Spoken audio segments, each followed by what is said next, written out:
जिले में 11 तारीख को खुलने वाला लॉकडाउन की तारीख को और बढ़ाकर 15 तारीख की सुबह 6 बजे तक कर दिया गया है। वह केवल आवश्यक सेवाओं में छूट रहेगी। शेष सभी दुकान और शासकीय कार्यालय संपूर्ण रूप से बंद रहेंगे। वहीं ग्रामीण क्षेत्रों में सुबह 7 से 11 बजे तक किराना सब्जी की दुकानें खुली रहेंगी। सर्दी जुकाम खांसी के 85 मरीजों के सैंपल जाँच के लिए इंदौर स्थित प्रयोगशाला में भेजे गए हैं। इनमें से अब तक 38 लोगों की जाँच रिपोर्ट आ चुकी है, जो कि सभी नेगेटिव पाई गई है, जिसके चलते प्रशासन ने राहत की सांस ली है। वहीं रतलाम में 600 घरों के 3000 लोगों को सर्वे किया गया है। जो भी संदिग्ध नजर आए उनके सैंपल भी लिए गए हैं। जिले की ग्राम पंचायत ग्राम सरवड़ के सचिव जगदीश गुजराती ने गांव में महाराष्ट्र से आए हुए युवक को कोरोना वायरस के नियम बताए तो बदतमीजी पर उतर आया। उसने न केवल बदतमीजी की, पंचायत सचिव के साथ मारपीट भी करने पर उतारू हो गया। पंचायत सचिव गुजराती की रिपोर्ट पर बिलबांग पुलिस थाना के गाँव के युवक पर शासकीय कार्य में बाधा का प्रकरण दर्ज किया गया है। वहीं एसपी गौरव तिवारी ने समस्त पत्रकार बंधुओं से अपील की है कि कोई भी समाचार बिना वेरीफाई के नहीं चलाए। गलत खबर चलाने वाले खिलाफ 3 पत्रकारों पर मामला पंजीबद्ध किया गया है। शहर में कल 11 अप्रैल से 15 अप्रैल तक कंप्लीट लॉकडाउन रखा गया है। इसमें मेरा आप सभी से आग्रह है कि जो प्रशासन के निर्देश हैं इसका कड़ाई से पालन करें और घरों के अंदर बने रहें।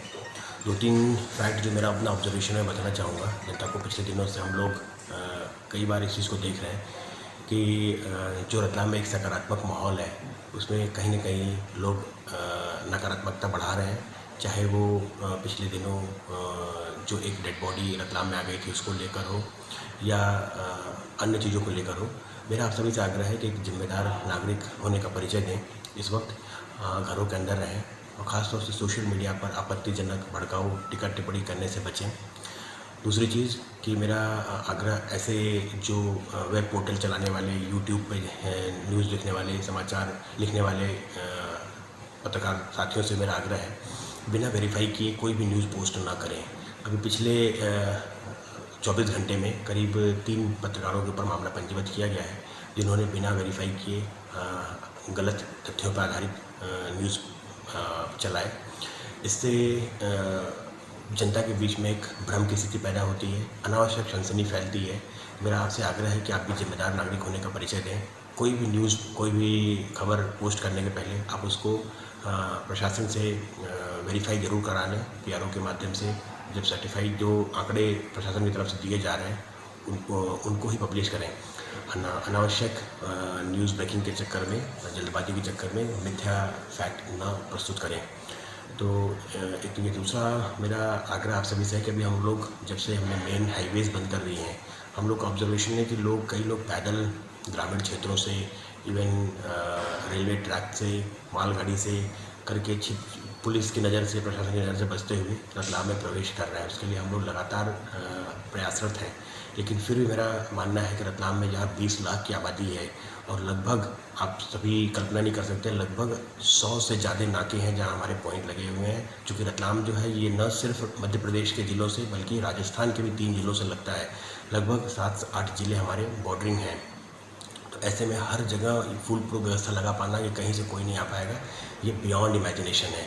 कई जगह जो सीमाएं हैं वो पूरा खुला खेत है। वहाँ पर जब तक हम लोग ग्रामीणों की मदद नहीं लेंगे, जब तक हर व्यक्ति रतलाम का है, जो व्यक्ति है वो अपने आप को एक जिम्मेदार नागरिक के रूप में प्रस्तुत करके पुलिस की, प्रशासन की मदद नहीं करेगा, तब तक इंश्योर कर पाना बहुत मुश्किल है। इसमें मेरा आग्रह है कि अगर भले ही रतलाम में कहीं से प्रवेश करता भी है, लेकिन अल्टीमेटली आके आपके पड़ोस में ही रह रहा होगा, आपके मोहल्ले में रह रहा होगा, आपकी कॉलोनी में रह रहा होगा।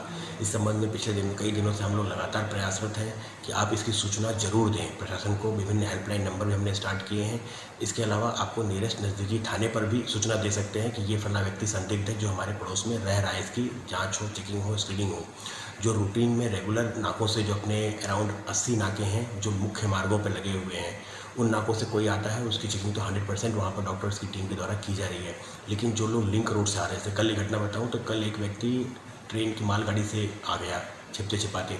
कई लोग न्यूज़पेपर के जो गाड़ियाँ हैं उनसे छिप के आ रहे हैं। कई लोग जो अपने इसेंशियल कमोडिटीज़, जो दूध, पेट्रोल आदि के वाहन हैं, उनमें छिप के आ रहे हैं। तो इन सब पे अंकुश लगा पाना हम लोग के लिए काफ़ी डिफ़िकल्ट सिद्ध हो रहा है। लेकिन इसमें अगर जनता सहयोग करना स्टार्ट करे, जनता भी अपनी जिम्मेदारी समझे और जो भी उनके आस पड़ोस में इस तरह का व्यक्ति आ रहा है जो बाहर से है, संदिग्ध है, उसकी जानकारी अपने नज़दीकी थाने पर ज़रूर दें, या आपको समझ में ना आए तो सीधे हम लोग को भी अवगत करा सकते हैं आप। ताकि उस व्यक्ति की स्क्रीनिंग हो जाए और हम देख लें कि ये कहीं संक्रमित या ये सस्पेक्ट तो नहीं है, कोरोना सस्पेक्ट तो नहीं है। तो इसमें हम सभी आप की हर तरह से मदद करने के लिए तत्पर हैं। हम लोग इसमें लगातार हर तरह से एफर्ट कर भी रहे हैं। जनता से बस यही अपेक्षा है कि आप इसमें प्रशासन का सहयोग दें, हमारे जो निर्देश रहते हैं उसका कड़ाई से पालन करें, और जहाँ भी आपको शंका कुछ आदि होती है किसी पे, तो उस चीज़ के लिए पुलिस प्रशासन का मदद लें। खुद ही अपना अनावश्यक कमेंट करना और पूरे जो भी अमला लगा हुआ है, चाहे वो प्रशासन का है, चाहे पुलिस का है, चाहे डॉक्टर्स का है, चाहे साफ सफाई कर्मियों का है, इसमें नेगेटिविटी न फैलाएं, क्योंकि ऑलरेडी हम लोग ओवरबर्डन है।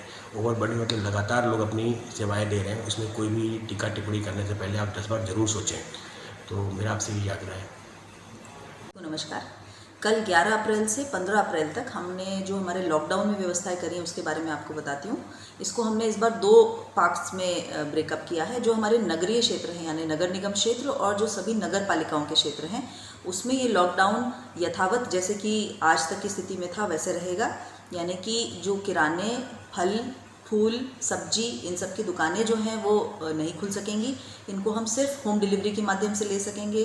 दूध का वितरण घर पर सांची के माध्यम से यथावत रहेगा। एलपीजी की होम डिलीवरी चालू रहेगी, चाहे वो आरओ का वाटर हो उसकी होम डिलीवरी चालू रहेगी। इसके साथ में मेडिसिन की कुछ चिन्हित दुकानें खुली रहेंगी। तो आपका अगर आज ही का विषय हो तो प्रिस्क्रिप्शन लेकर के आप दुकान पर जा सकते हैं, अन्यथा होम डिलीवरी का आप इसमें प्रयोग करें। जो हमारे ग्रामीण क्षेत्र हैं यानी नगरीय निकायों को छोड़कर जितने क्षेत्र हैं, ग्राम पंचायतें हैं, जनपद का क्षेत्र है, उन सभी में कल से दुकानें सब्जी, किराना, दूध इत्यादि इनकी सुबह 7 बजे से 11 बजे तक जो पहले हमारी व्यवस्था थी उसमें खुल सकेंगी। और इसके पश्चात एक चीज़ और बताना चाहूँगी कि हमारे जो बैंक्स हैं वो सब अब कल से 9 से 4 के बीच में खुल सकेंगे। और जो माननीय प्रधानमंत्री जी ने और रिलीफ के सभी मदों में मजदूरों के लिए जो राशि आई है, पेंशन की राशि आई है, तो उसका वितरण के लिए भी हमने बीसी के माध्यम से ग्रामीण क्षेत्र में घर पहुंच सेवा, घर पहुंच पर आपके यहाँ पे वो ट्रांजैक्शन कर सकें, पैसे उपलब्ध करा सकें, ऐसी व्यवस्था जिला पंचायत सीओ ने करी है। तो यह व्यवस्था नगरीय क्षेत्र के लिए कंप्लीट लॉकडाउन और ग्रामीण क्षेत्र के लिए 7 से 11 इनका बेसिक चीज़ों का जो मार्केट है जिस प्रकार से हम लोग खोलते हैं उसको अलाउ करेंगे। इसके बाद में मैं आपको ये बताना चाहूँगी कि शासन की ओर से अब घर से निकलते समय फेस पर मास्क या फिर एक फेस गार्ड, जिसको हमें कहना चाहिए कि किसी भी प्रकार का कपड़ा, साफ कपड़ा, चाहे वो आपका गमछा हो सकता है, आपका हैंकी हो सकता है, आपका दुपट्टा हो सकता है, इसको बांधकर ही घर से निकलना है। और मैं तो सजेस्ट करूँगी कि यदि हम घर में भी हैं तो इसको हमेशा अपने फेस पर रखना एक उचित डिसीजन होगा। इसको साफ रखना बहुत अनिवार्य है। तो यदि आप इसको रेगुलर यूज़ करते हैं तो रात को इसको बहुत तेज़ गर्म पानी में उबालना, डिटॉल के पानी में डिटॉक्स करना, ये ज़रूर आप लोग इसको आवश्यक रूप से करें। एक और बात कि यदि आपको तबीयत में कुछ खराबी लग रही है, जैसे कि जो कोरोना वायरस के खासकर सिम्टम्स हैं बुखार होना, गले में दर्द होना, सांस की तकलीफ होना, अगर ये तीनों चीज़ें साथ में होती हैं तो इसके संबंध में तथ्य आप लोग बिल्कुल ना छुपाएं। जो टेलीमेडिसिन के नंबर्स हमने जारी किए हैं उस पर निश्चित रूप से आप लोग कॉल करके अपने डिटेल्स भी नोट कराइए और वहाँ डॉक्टर्स होते हैं उनसे बात करें, ताकि हम यदि कोई संभावना हो तो इस बीमारी को हम जल्दी से जल्दी डिटेक्ट कर सकें। इसके बाद में अंत में मैं ये कहना चाहूँगी कि बहुत सारी चूँकि अब जिज्ञासा सभी के मन में बहुत ज़्यादा होती है, तो कई बार ऐसा होता है कि अफवाहों पर जोर हो जाता है।